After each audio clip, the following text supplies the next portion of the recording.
Hi,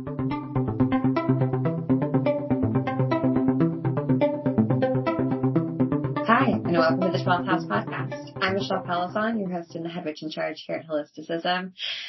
And today we are bridging the gap between the mystical and the technical with our guest, Grace Duong.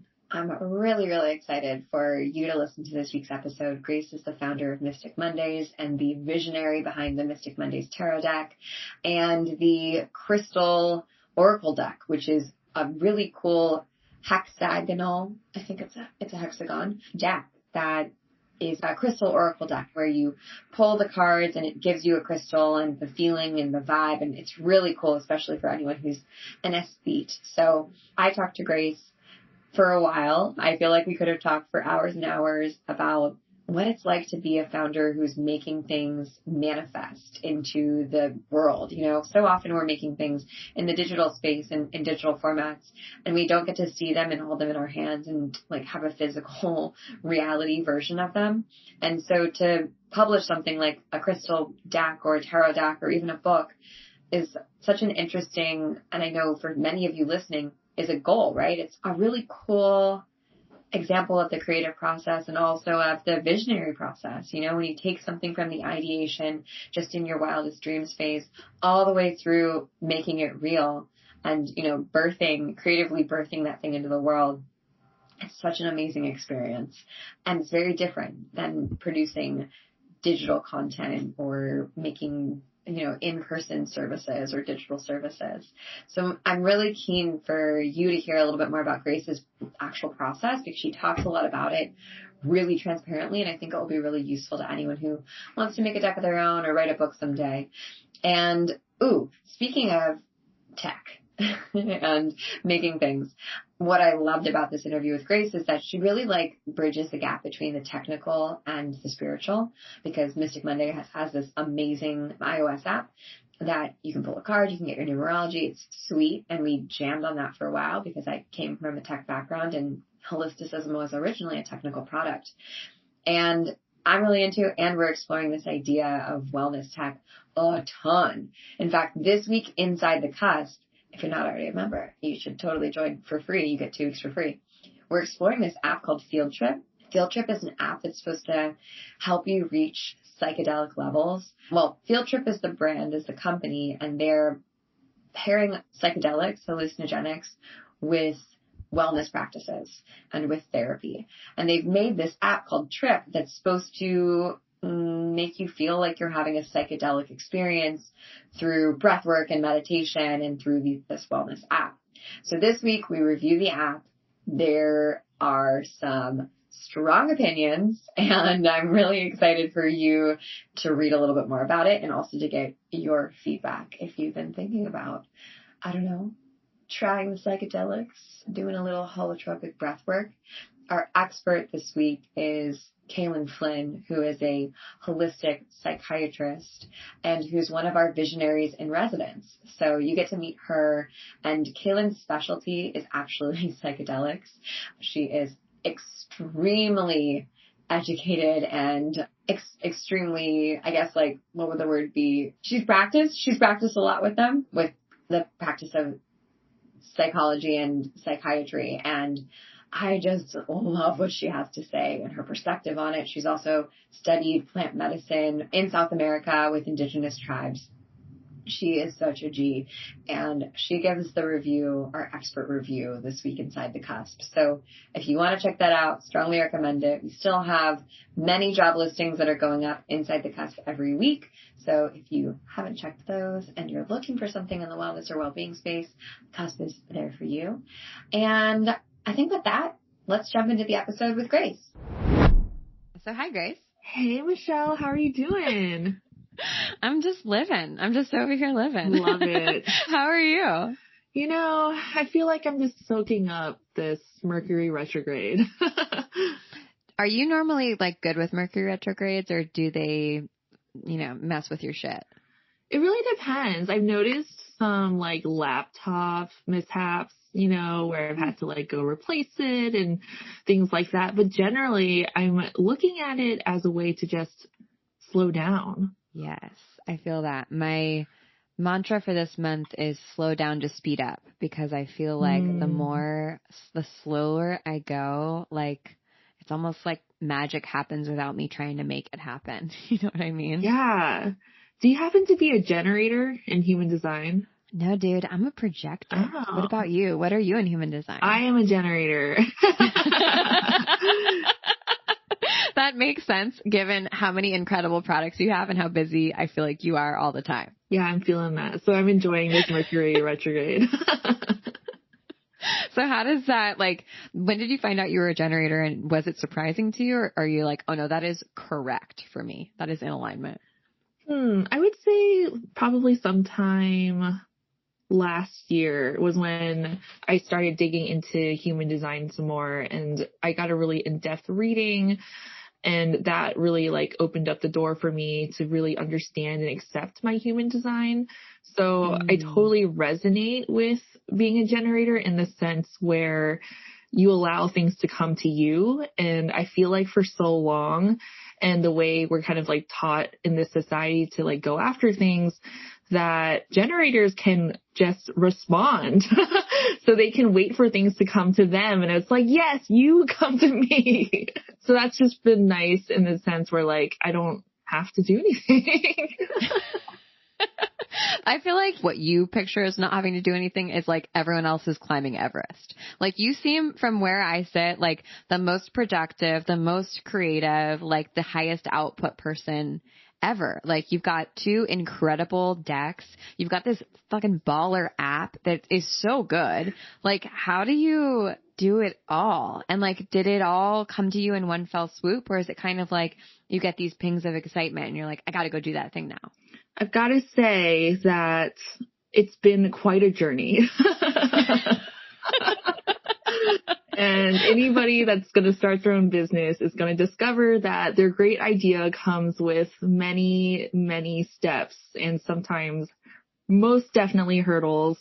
So with Mystic Mondays, the tarot deck anyway, that really did come from a place of wanting to feel like I was creating something with purpose. And in a sense, this whole journey of creating Mystic Mondays has been really healing for myself. And I did have the app idea for a while, but that has actually taken quite a bit of time to get together. So I'm really excited that it started, like these ideas are like starting to come out now. But, you know, for anyone just like peering in, like it took probably over a year to just get like the right people together, to get the content together, to design the screens. So it takes a lot of, I would say, commitment and dedication. But for me, it's more about the larger purpose behind what you're doing. And so that propels me forward in a way where I'm not quitting because it's hard, you know. Yeah, I used to work in tech, and I actually built software for Holisticism when I started the company. So that was my original thought was, well, we could make wellness more accessible and inclusive by making it easier for people to make appointments with wellness practitioners. So I built back-end software to help people do that. And it was so time consuming. It was so hard finding a technical team. Especially my experiences as a woman was really, really challenging. I remember meeting with a guy who someone recommended to me as a CTO, a chief technical officer. And at the end of our meeting, he asked me out. And I was like, this was a job interview. I don't think you get it. And it was such a like slog. It was so hard. And that's hilarious. You know what? I've had similar experiences. I was betting you probably had. Why? Just why? It's so infuriating. And like, I'm sure you had a similar experience when I was talking about holistic practitioners. And I was saying like, you know, energy healers and tarot readers and, you know, talking about who would be using the platform and just seeing people's eyes glaze over and think probably this girl's so stupid that she thinks she can build this thing or that people even want this thing. It was so demoralizing. And if I hadn't like really wanted that with all of my heart, God, I would have quit so long ago. So what was your experience like? Because you've really like, you've taken something very mystical and obviously very deeply channeled, and you've made a product out of it that's not only beautiful, but also very marketable. And I'm assuming has done incredibly well because I know so many people who have your decks and who love them and who are on the app. So what's it been like to sort of like to straddle both worlds, for lack of a better term? It's a really good question. I think it has a lot to do with my Aries sun and my Pisces moon. And for a long time, I felt like there was like inner conflict between which one wanted to shine. So as a child, I actually felt more aligned with all of the Pisces descriptions because I was like very dreamy. I was like reading all the time. I loved to escape in books and painting and drawing and all of those sort of things. And now that I'm an adult, I definitely feel much more like an Aries, but I think that it really comes with honoring the divine feminine and masculine within myself. And so I was always like a go-getter. I was always like hardworking but to a point where I would feel constantly burnt out. And if I'm going to be completely honest, I still deal with that. And I'm learning to better manage my energy. But I'm finding that the more that I take care of myself, the more that I can honor when I need to switch off. And so I think that definitely helps me straddle between like the physical, like manifesting, making the things happen. Because, you know, for me, I feel a sense of satisfaction when that big thing is like finally there. And it's just like a constant thing. You know, when I started my spiritual journey, I was always like, when is this going to end? Am I there yet? Like, is this over? And it's the same with business. You know, if you get to a certain level, you just keep evolving and you keep growing from there. Yeah, I always joke with my students because we teach a lot of intuitive business at Holisticism that if you want to like do some personal development really quickly, just start a business. Like it is the easiest way to learn about yourself and your shadows and all the things that you've been avoiding. And the thing is like, you can quit when you run into those hardships or those difficulties, I guess, but they're going to show up in other parts of your life. They're going to show up in your next business or your next job or your next relationship. And it's only a matter of time before you have to face them down, and not even face them down, just like go through the experience of them and work through them. And business is like such a beautiful vehicle and co-creative vehicle because it's not just about you. It's about like this greater mission and purpose that you're bringing to the world, which is kind of, again, when it gets really hard, it's like, okay, I got to do this for the people that I'm doing this for and for myself. But sometimes it's easier to keep going when you have a vision for others that you're holding.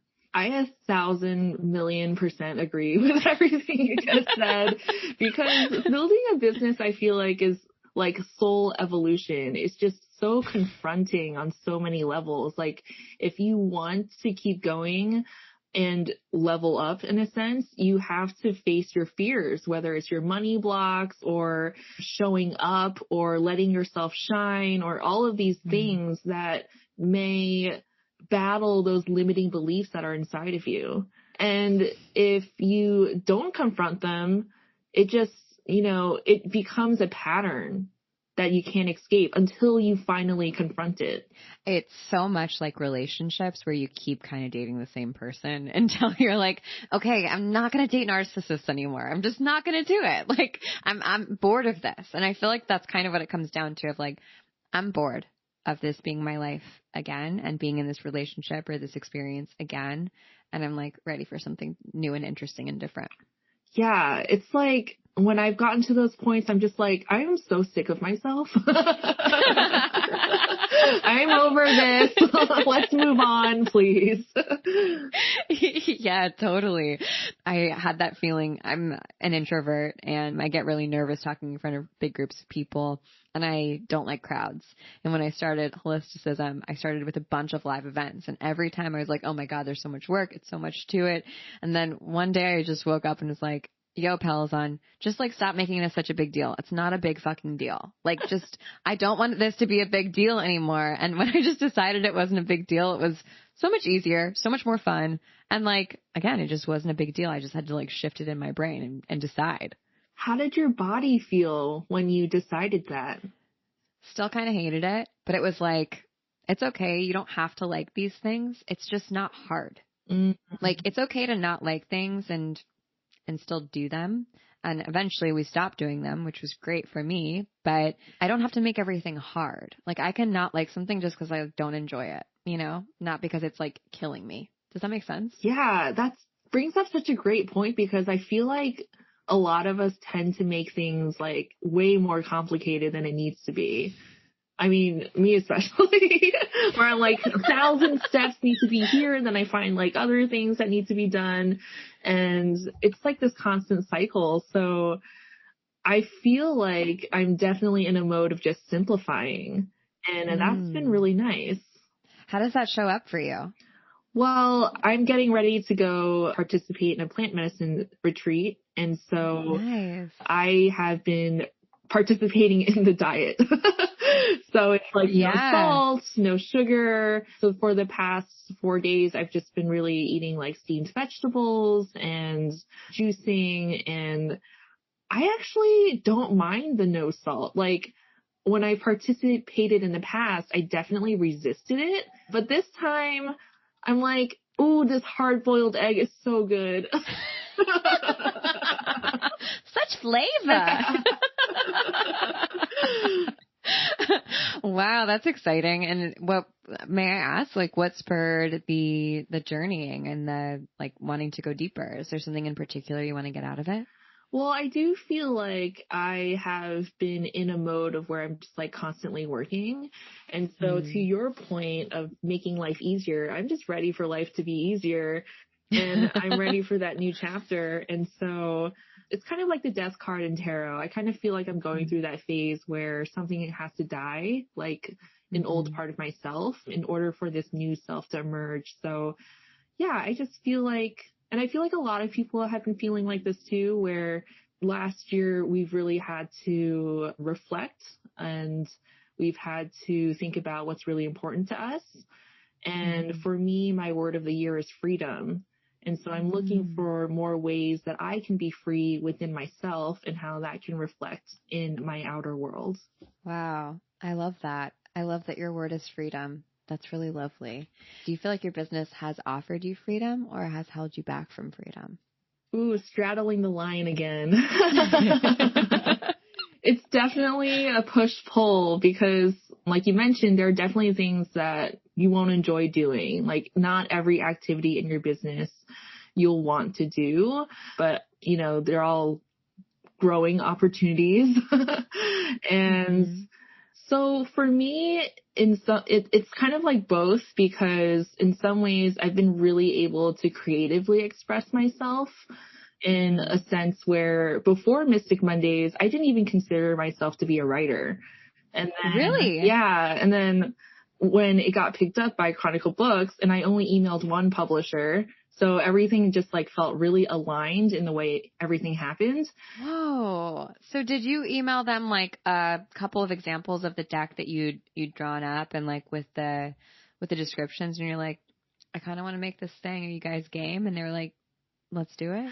Yeah. So basically, oh my gosh. I emailed them because I experienced a lot of like damages to the stock. So the original cards, they had like holographic foil on the back, and then they would scratch the front of the cards. So that was something that I didn't, I wasn't aware of until the cards were made.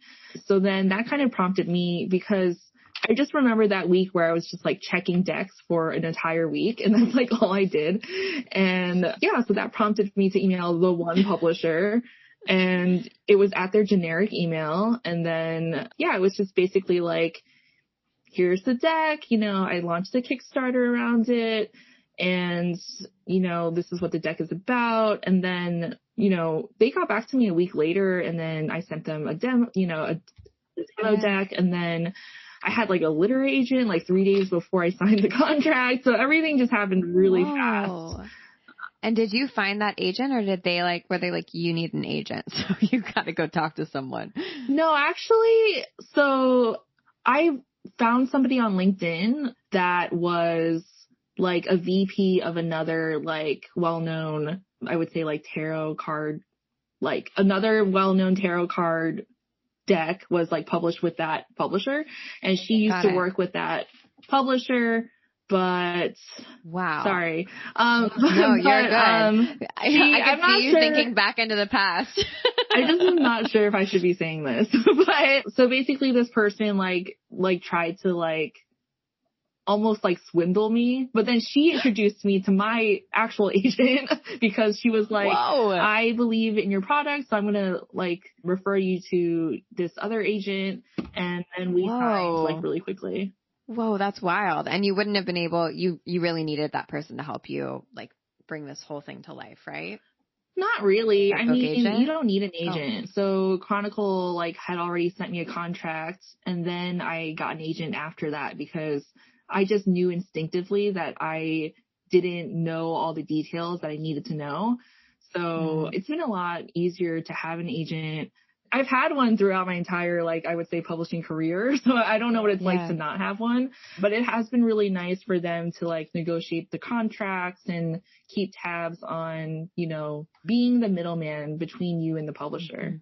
Yeah, that it's like having a project manager. It's just, it lets you do your job and like kind of be creative, like do what you're good at, right? Which is like creating and making and coming up with the ideas and not being worried about constantly like having to have your own back when you know someone else is on your team and has your back. Yeah, absolutely. I feel like there are so many people out there who are just creative geniuses who want to make things like decks or write books, especially in the mystical space, especially people who don't have a white identity, who we need more creators of color. We need more healers and practitioners who have identities beyond the cis white hetero identity and who are making art for all of us and for, you know, like, so we all feel seen and heard by these tools that we're using on a day-to-day basis.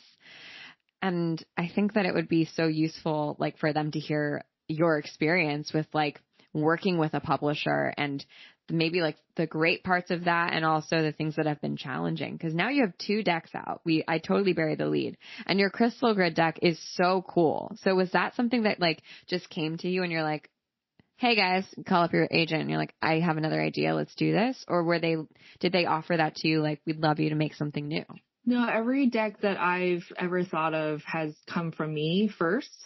So I actually made a mock-up of this like hexagon box way back when the Mystic Mondays Kickstarter was like going on because I really wanted like to make it cool. And, you know, I kind of feel like I like saved that idea for later to have these like crystal cards be hexagon and for them to all connect, and you know, you could use them for yourself as a daily ritual, or you could do it with friends and create a grid together. And yeah, for me it was very much of just like, for me, I'm like pretty good at combining different things together to create new ideas. So you know, I've been seeing like a lot of like 3D stuff, so I actually learned Cinema 4D for this project. And cool. Yeah, it's a Cinema 4D is a 3D program. I've used it before. You use it with Adobe, with After Effects, or with, it's sweet. It's also really complicated, or at least it was for me. Yeah, I would like not say I'm an expert by any means, but it got me through this crystal grid project. You made a whole deck, so I feel like you're good. Yeah. So what's funny is when I put this pitch together, I didn't know this program at all.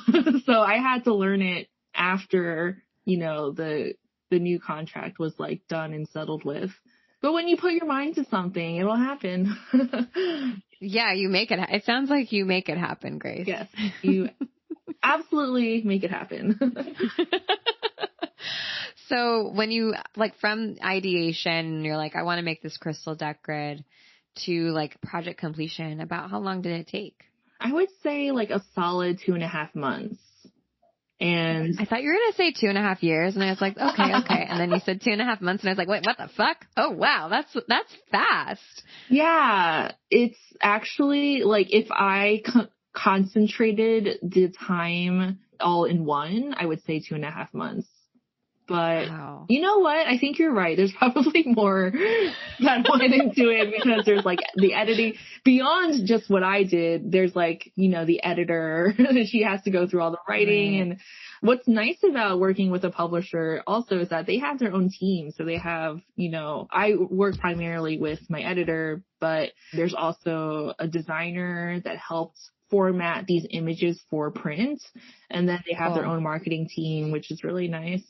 And my decks were published by 2 different publishers. So Mystic Monday's Tarot was published with Chronicle Books. And then they actually passed on the Crystal Grid deck, which, I'm actually I really loved how everything came out. Yeah. So I'm happy, I think things happen for a reason. So it went to the right. 100p. Yeah. Went to the right publisher. So Running Press is actually the publisher for the Crystal Grid deck. Wow. Okay. Do you feel like whenever you create something new, it's like giving birth? Do you feel like it's that experience for you? Yeah, but super long. That's probably what pregnancy feels like. Right. I wouldn't know, but it seems like it feels like it takes forever. Yeah. So what do you do after? Do you have a wind down or something that you do to celebrate? Because I feel like, let me speak from the I. As a woman, I'm not great at just celebrating when I do shit. I'm cool. What's the next thing that I have to do next? Great. I can celebrate that thing later. Even when it's a milestone I've been working towards for years and years and years. It's almost like I just don't let myself simmer in it and enjoy it. So that's something that over the past couple of years I've really had to work on of actually putting time in my calendar to celebrate a win or a success, or even when something doesn't go right, still having that moment to be all right, I tried my best. And that's enough. That's all I can ask for. Has really a change maker for me. So are you able to celebrate yourself after these experiences, after giving birth? I would say that I'm kind of on that same boat as you are in some ways. I'm learning to embrace that, because something that I've found is that after the big thing, you're kind of exhausted. So it's almost like the win is just chilling out and resting so that you can do the next big thing. But for me, what I'm starting to incorporate more is just that daily self-care. So something that I've been doing that has been super helpful is just like a self-care love ritual in the shower. So I'll just use this salt scrub that I've made, and I just lovingly say affirmations to myself. And that I feel whenever I step out, I just feel so much more empowered. And I think it's just that daily acknowledgement that makes more of a difference than that big, waiting for that big buildup. Because I know that when seeking approval from that big achievement, it just doesn't feel as good. Oh my God, you hit the nail on the head. It's almost hollow. I feel that's the weird thing about setting and achieving goals, and why I don't love goals in general, is because once you get there, it's okay, now what? What's next? And not that it's demoralizing, but it's kind of wait, I worked so hard for why? This doesn't feel as good as I thought it was going to feel. And it's so different to be present in the day to day, which is where the real learning happens, circling back to the beginning of our conversation, and where the real growth happens. It doesn't happen when you cross the finish line, when you see your first, the first version of your deck in print, although I'm sure that that's a beautiful experience. It's in the nitty gritty of the day to day of just being. Totally.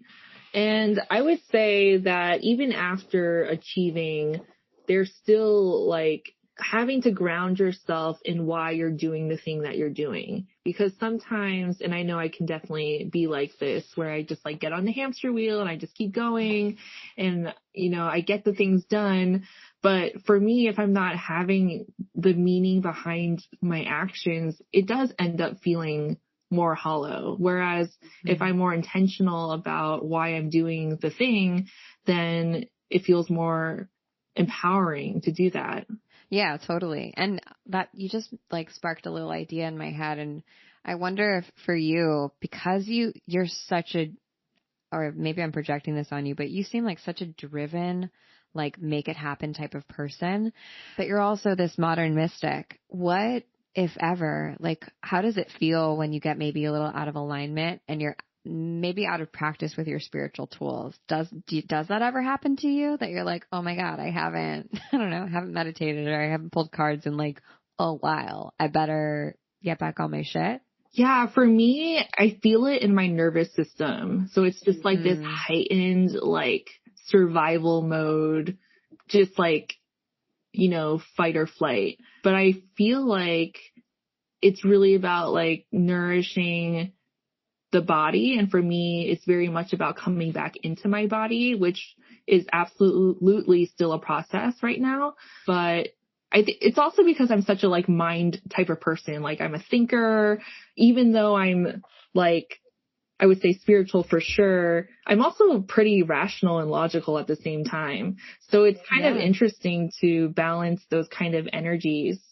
Yeah, I feel that so much. Like I love a P&L, you know, I love to run numbers as much as the next person, but I also usually like open up my Akashic records before I do that. And I'm like, what's the purpose of this? And even like when I come up with pricing in our business, I always ask for help from like my master's teachers and loved ones or from my guides or from my ancestors.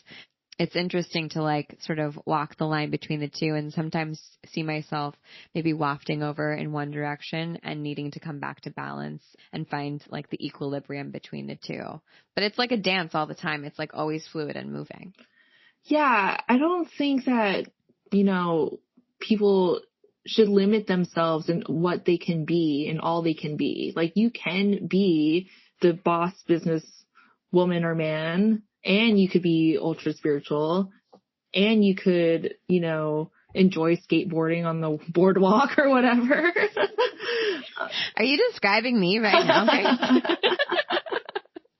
Yeah. I mean, yeah, that's the thing. Like we're multidimensional beings. And I think so often society understands one thing about us, right? It wants to put us into a box and it wants us to have one identity. And the truth is like, we never do. We never hold just one identity. We never hold just one archetype. We're all of the things.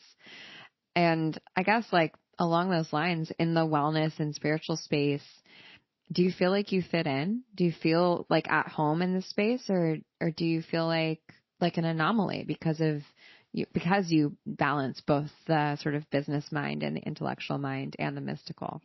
I actually feel more at home here than anywhere else.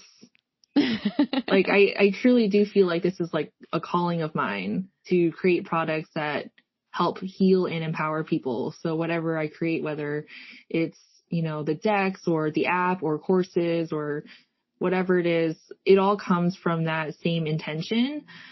And I feel much more open to be myself in this world than, you know, working at a corporate job, because it's almost like we speak the same language. Like I can talk about my Aries sun and my Pisces moon and you would understand, you know? And I do. Yep, totally. Yeah.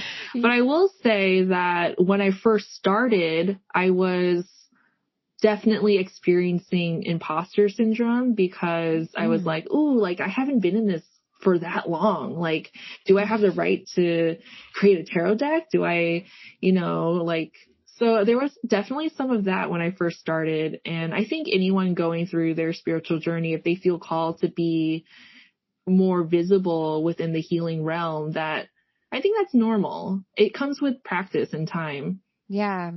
I think there's kind of and from where I sit, there's a little bit of like an archetypal journey that happens where like when we first start healing or we're like the seeker, right? And we're like taking in all this information and wanting to learn and experiencing it and healing ourselves. And we're like, this is fucking amazing. And we want to tell everyone we know about it, right? We're just like looping everyone in, or the people that we feel safe looping in. We're trying to teach more people about it. And then we want to like really help others and teach them and be almost like out there, you know, put ourselves out there for them. And then I think some evolution happens as you're in this space more where you're like, oh, I don't need to like force this onto people.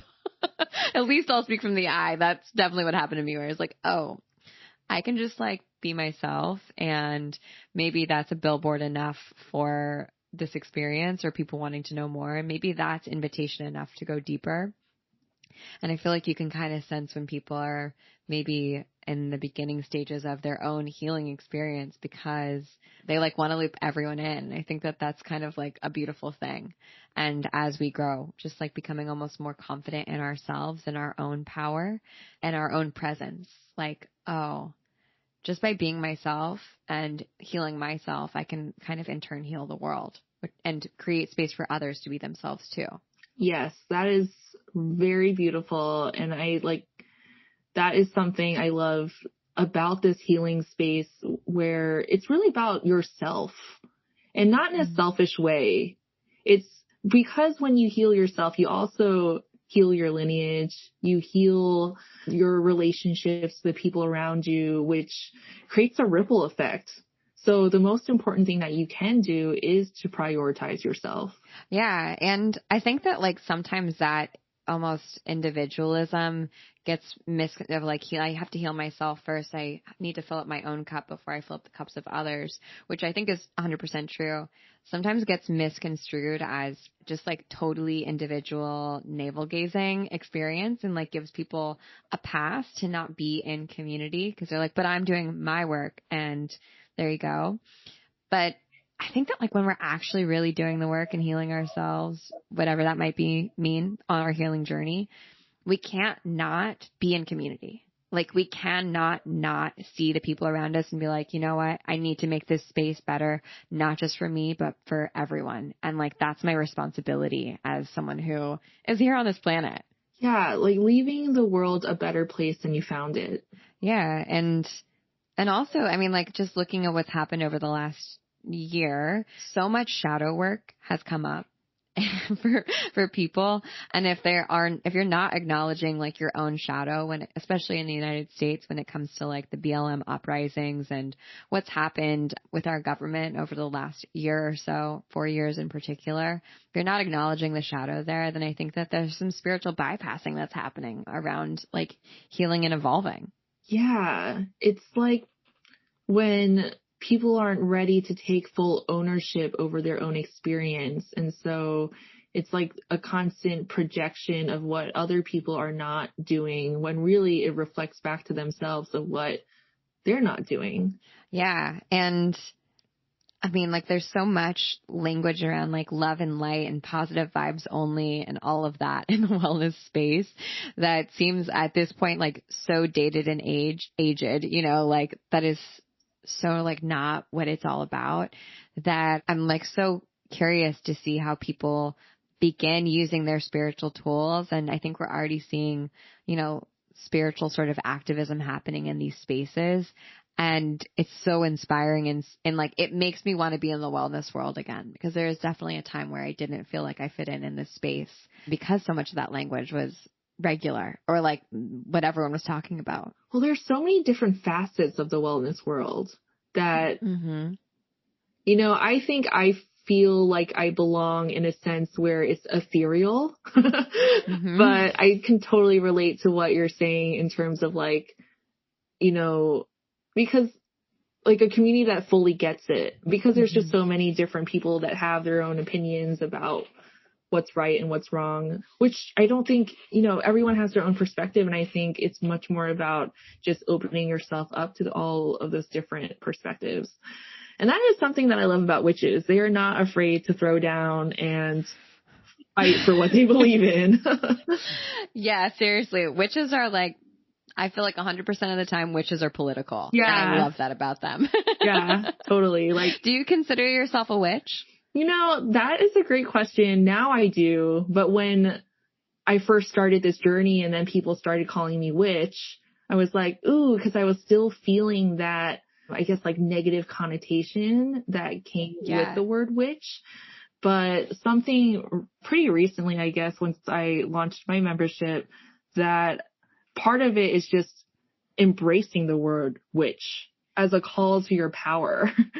So I've been embracing it much more, and that it's not a bad word. It's just much more, it's even like fun to say. I'm a witch. I know. I love it. I love saying that I'm a witch. And like, Yeah, that's the cool thing about being a witch is that there's no right way to do it. There are like a million ways you could be a witch. You can be a kitchen witch, you can be a green witch, you can be a creative witch. Like you're definitely conjuring up things with your art and with your brilliant brain. And it's so cool to see you making that, not just in the like 3D world of material things, but also I think what you're building technically on your app is so incredible. And it sounds like your digital community is its own little version of your conjure magic too. Yeah, I'm embracing that magic of just drawing the things towards me. And it's that Aquarian energy too. I feel like I actually have a North Node in Aquarius, so that really resonates with me to like really be in tech somehow or like build community in that way. Totally. Oh my God, that's so cool. I got not unfortunately, I have a Pisces North Node. So again, more of the feelings. What goes with a Pisces North Node? It's all about embracing your spiritual and mystical elements and like really stepping into them. And your Virgo is the South Node, so it's the opposite. So I'm very good at organization, very good at working hard. And it will be my journey in this life to release working hard and just be. Ooh, that felt good when you said it. I think that most of us should try to release working hard. Like that ain't it anymore, fam. Like I'm all about how much work can we do like horizontally, you know, like laying down, just chilling. Yes. What's your South Node? Leo. Oh, interesting. Yeah. So it's very much about like releasing, because apparently in a past life, Leo South Nodes were like important. So it's much more about releasing that and like caring about humanitarian values, which is the Aquarius North Node.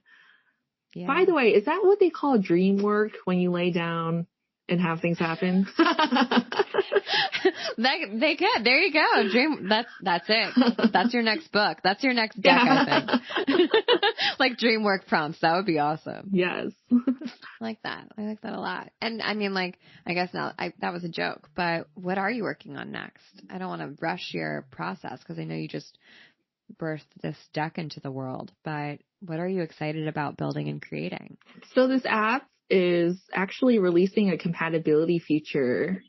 Yeah. Whoa, so we've been working on that, and that should be out in a couple of weeks, I'd say. We're also doing a crowdfunding campaign around it. So, and that'll be on ifundwomen.com. So it's kind of like Kickstarter, but for entrepreneurial women. So that'll be fun. And I have the membership that's going on. It's actually called Waken the Witch. And I do feel like that is in a lot of parallel with like me embracing the witch. So that's been fun. And then I actually did come up with a new idea for another deck, but it's still very new. So okay, we'll keep it under wraps. Yeah, we'll keep but it that's under very wraps. Exciting for all of your fans. They're like, yes, okay, great. Yeah, it's going to be cool. Cool. And now I'm really, really curious. When you're creating decks, do you do research by like using other decks and kind of feeling into them? What's that creative process like for you? So I do like a sweep, I'd say, which, you know, outside of the spiritual world, you would like research the other decks that are out there, how you differentiate yourself, what your numbers are in terms of stats like your followers, your email list, whatever else counts, and then who this deck is for. And so for me, like how I differentiate myself is, you know, Mystic Mondays in general is very friendly, positive, inspiring, motivating, and also very colorful, because I do believe color has a huge, I would say, presence in healing. So people can definitely heal with color. And that's kind of why I wanted to infuse color, because the different frequencies carry different vibrations. And that goes on for all of the different things going on in Mystic Mondays. It's very vibrant if you're familiar with it. Yeah, it's a beautiful deck. If you everyone listening, if you don't have it, I love it. It's like such a great deck. I've also found that it's really great for asking work questions in particular. And now that I've met you, I feel like I understand why. Because yeah, it's a beautiful deck, and it is really like, even if you're a beginner and you're not quite sure what the imagery means, or maybe you're a little bit nervous to interpret the imagery yourself, the colors can help get you halfway there. Like, oh wow, okay, this one's all like red and orange. Well, what's my connotation with those colors? Like, that's fiery, that's bright, that's action. Like, it's a really intuitive deck, especially for a beginner, I think. Yeah, I've noticed that a lot of people have messaged me like, "Oh, this is my first deck," and it just warms my heart. But also because when I was making this, like, in a sense, I was learning tarot while I was making this deck. And the whole point for me was to build a better relationship with yourself. So I know people, and I definitely use Mystic Mondays, obviously, to read for other people. But the main intention was really to craft that one-to-one relationship with yourself. So I find that when writing the descriptions, it was very much like about you accessing your higher self when you use this deck. Yeah, and the descriptions are great. They're always spot on. Thanks. I'm glad. And do you have, like, outside of your decks, do you have a favorite deck that you love to use or that you're loving right now? Yeah, I use the Dolly deck a lot. And I just like resonate cool. with him. Yeah. Do you have that deck? No, but I've been eyeing it. It's my birthday soon. So I'm like, I want a new deck. I'm kind of a collector. Oh, yeah. And so that one looks really cool. And you like it? I do. A lot of the cards have classical paintings on them. So it's like a reinterpretation of that in this deck. And Salvador Dali is one of my favorite artists. So I just really appreciate him. And we kind of did a similar thing. Like, mine is a bit more subtle, but my tarot birth cards are the Sun, the Wheel of Fortune, and the Magician. And I really resonate with the Magician. And Dali also put himself on the Magician card. And at the time, I had pink hair. So I also like put myself on the Magician card too, but I don't think anyone can tell. So. Oh my God. I love that Easter egg. Okay, great. You heard it here, everyone. Yeah. That's so cool. Ugh. Okay. Now I'm like, I got to go get that Dali deck. It sounds so dope. I didn't know that he made it. Yeah. Oh, incredible. He painted them too. Oh my God. That's so cool. Ugh. Okay, great. Now you've inspired me, Grace. Thank you. Always. Well, this was so lovely to just get to catch up with you and hear about your process. And I'm just really grateful that you exist and that you're like bridging the gap between these two worlds and you're showing other people that it's possible. So thank you for doing that work and for just being yourself and making these beautiful things that help other people know themselves too. Michelle, you are melting my heart.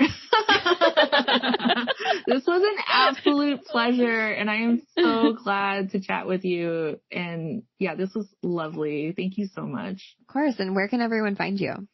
So I'm at Grace.Duong on my personal, but you can find at Mystic Mondays pretty much anywhere. Instagram, Facebook, Twitter, Pinterest, all the things. All the places. Oh, awesome. And mysticmondays.com. And then you can also find more information about the decks and the membership and all those good things. Beautiful. Awesome. Well, thank you so much, Grace. Thank you, Michelle. And that's our episode. I so hope that you enjoyed this conversation with Grace Duong of Mystic Mondays. Mystic Mondays is actually doing an I Fund Women crowdfunding campaign right now. So if you want to invest in the app and make it even more beautiful and robust than it already is and call yourself an investor in a conscious business, then go ahead and click the link below in our show notes and download the app. It's really awesome. I'm really enjoying it myself. We're doing a 31-day tarot exploration inside the North Node. So we're pulling a tarot card every day. And I've been recommending that for people who don't have tarot cards, that they use this app. And I think that they're really loving it. So that's all that we have for you today. If you want to learn more about our product review inside the cusp. You still have plenty of time to join the cusp before the review goes live on Friday. And even if you join after Friday, you'll still get access to it. You just have to pop into our Mighty Networks group and click on the product of the week to see the review. Okay, that's all I have for you. Thank you so much for listening to this episode and listening to this podcast. It means the world to us when you share it on Instagram and with your friends, and when you text us and tell us that you loved it. Really, it does mean the world. So thank you, thank you, thank you. And I can't wait to see you on the internet. Bye.